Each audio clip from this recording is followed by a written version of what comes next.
Aunque sin noticias del Gobierno central, el Ayuntamiento ha comenzado a trabajar en un proyecto que revitalice la dársena del puerto.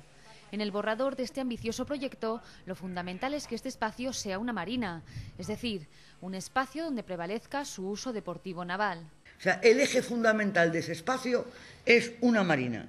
Todo lo demás que puede haber tiene que estar supeditado de alguna manera o ser compatible con lo que es una marina. Los vecinos de Valencia se sientan atraídos por esa marina, por la oferta de ocio, la oferta de actividad que tengan. Será un lugar polivalente donde se construyan instalaciones para atender a los barcos amarrados. Ese gran varadero para el mantenimiento de los megayates, que también sirve para los otros, más pequeños, que el Mediterráneo carece y que haría venir a invernar o a hibernar a Valencia grandes barcos y dejar sustanciosa cuantía.